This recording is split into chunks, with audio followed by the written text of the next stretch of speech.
Hi everyone, it's Erin from EB Mixed Media. This video is part 2 of making collages and how I make my collages.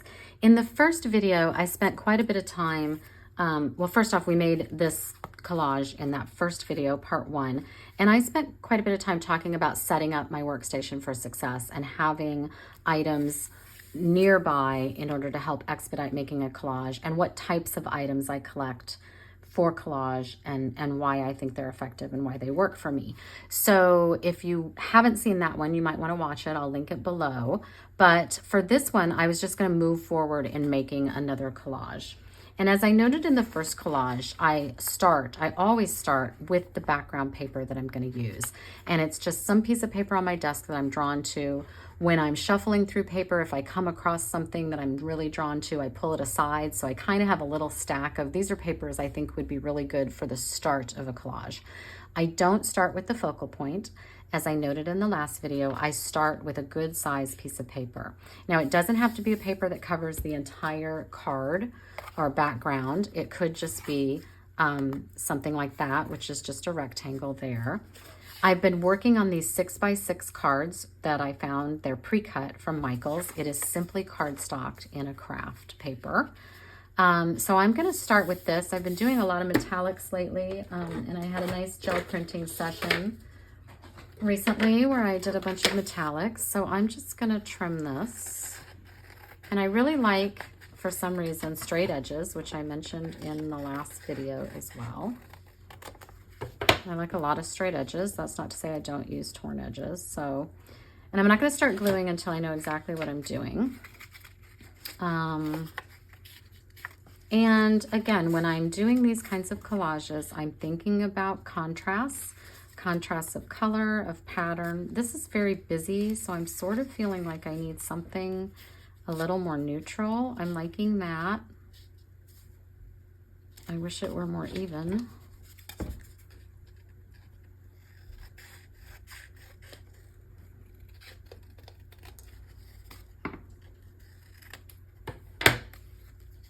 So I'm kind of liking that.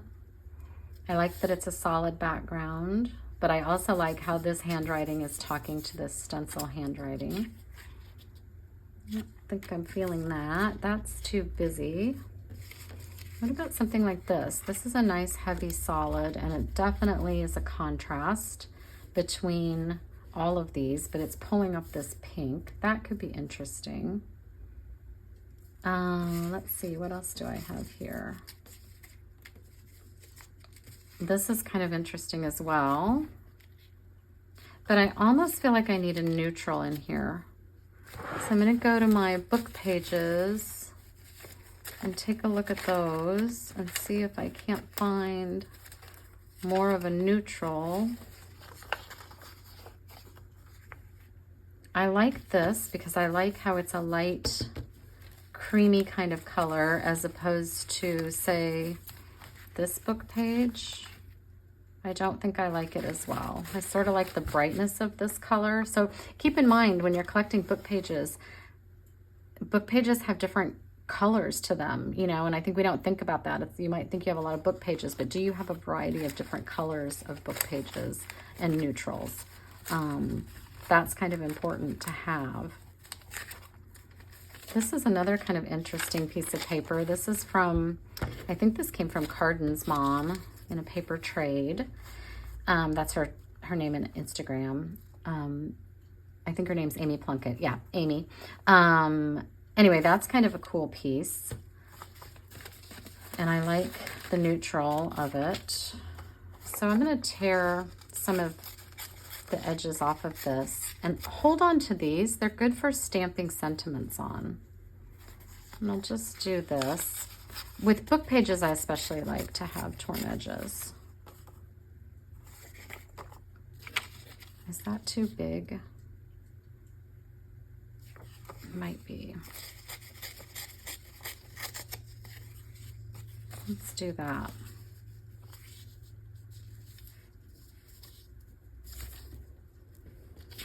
Now, maybe we do something like this.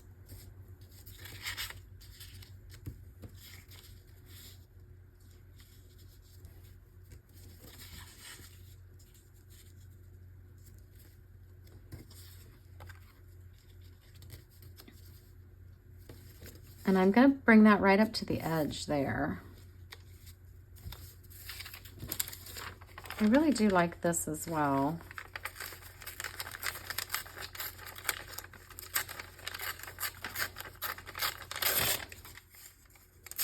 What if we have an odd shape like that?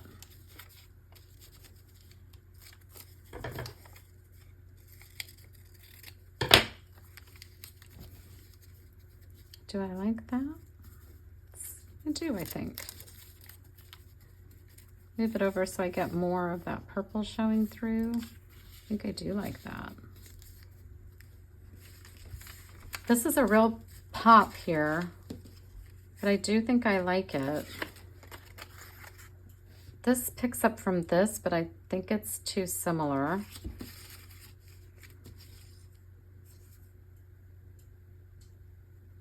Let's see.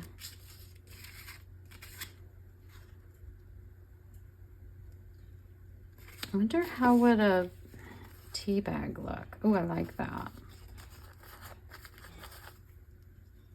That gives some really nice texture there.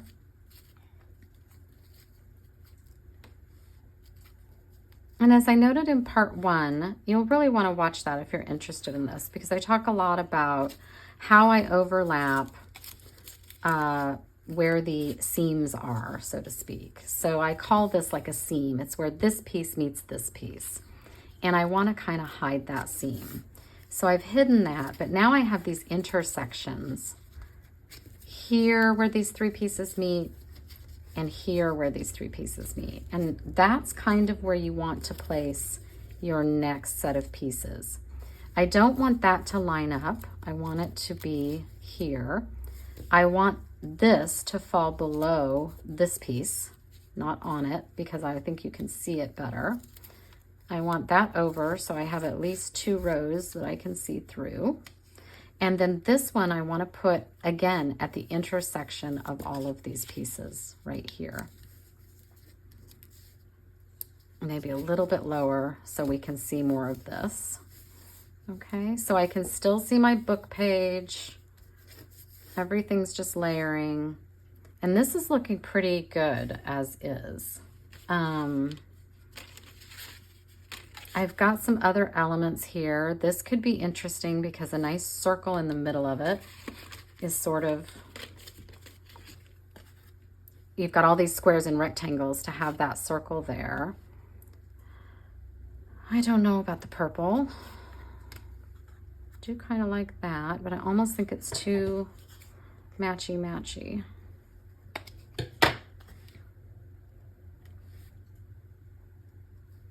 So that's the question you have to think about. Sometimes it's nice to have sort of a tone-on-tone look, and sometimes it's nice to have that pop of contrast. And so it just depends on kind of what you're going for. Here's a kind of busy pattern with some silver in it.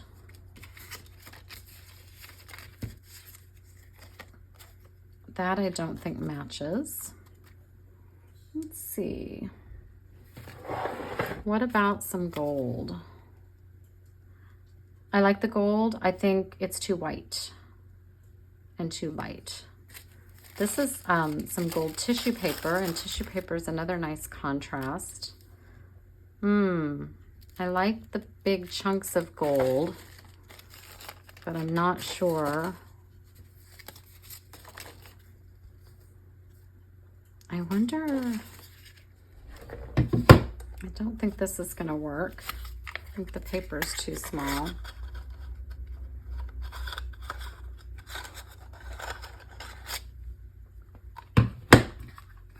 I know it'll work on this one, but I think I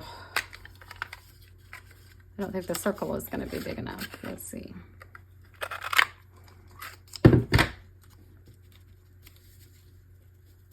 No, it's too small. Shoot, I wish I had some more. Let me look at my stacks of gold. Oh, there's an idea. I sure liked the gold polka dotted tissue paper. Let's try this.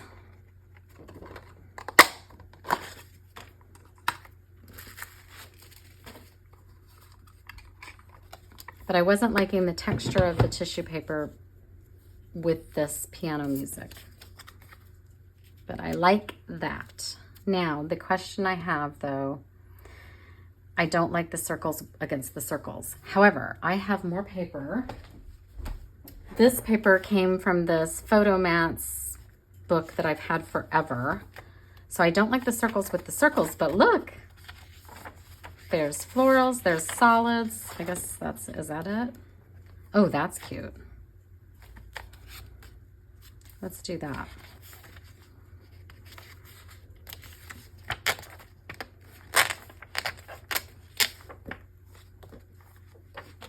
So again, you're thinking about the contrast in shapes of your papers, the contrast in colors, the contrast of neutrals versus more vibrant patterns versus solids, large scale patterns like this versus a smaller scale pattern like this.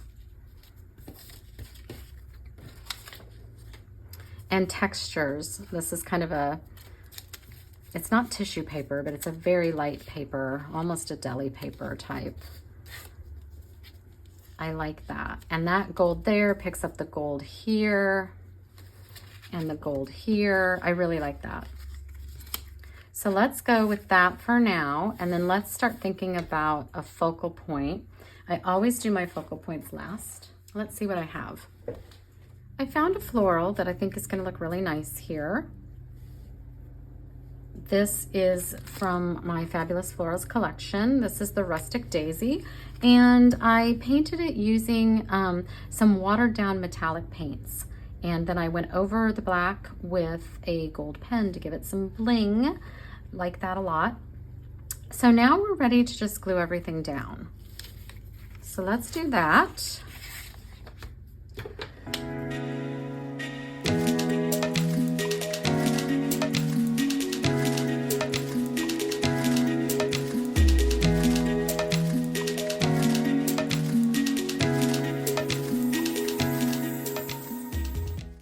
Now for a sentiment, I have some little ones that I've printed out on some kind of very lightly tinted pink cardstock. It's a very, very light pink. So I thought that could be nice somewhere here, but I'm sort of feeling like it's getting lost right there. So I'm wondering if I want to add another piece of paper there to kind of make it pop. And what I could do, if I want to go all in on the gold, is do something like this.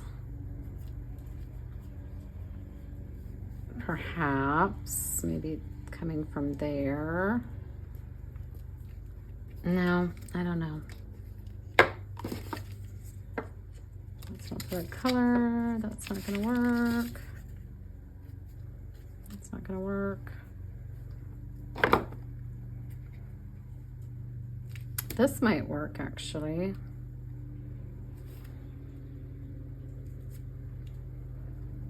This is drywall tape and it's got some paint on it. I can't tell if it's gold or a pink. The nice thing about the Yoo-Hoo glue is you do have a little bit of time to pull it up. I think that's gonna work. I think it's gonna need a little glue on it though. It's not sticky anymore. And I'm overlapping the bottom of this piece of paper here. I'm hiding that under the leaf. I'm gonna trim it here. And I like how this, oops, this goes to the edge here and this goes to the edge here. And I think that's nice. And that just gives this a little place to sit. And it's not floating around by itself as much. And I'm gonna, again, put it at the intersection of the drywall tape, the circle, and the text book pages. Right there.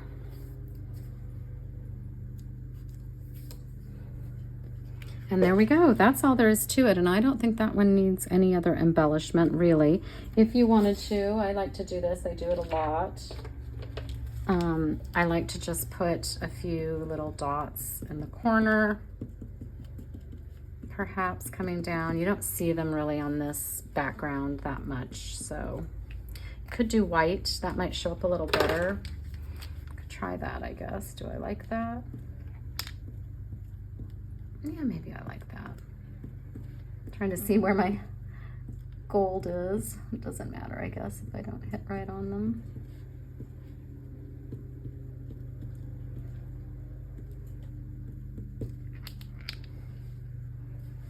A few more, maybe.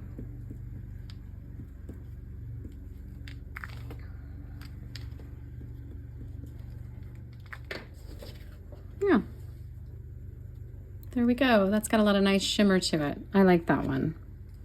So if you enjoyed this, listening to my thought process as I was doing these collages, I encourage you to go back and watch part 1, where I go into a lot more detail about setting up your space for success and just even more thought process as I create. That's all for me today. I will be back again soon with another video. And in the meantime, you can always find me on Instagram, EB Mixed Media. That's EB_Mixed Media. Bye, y'all.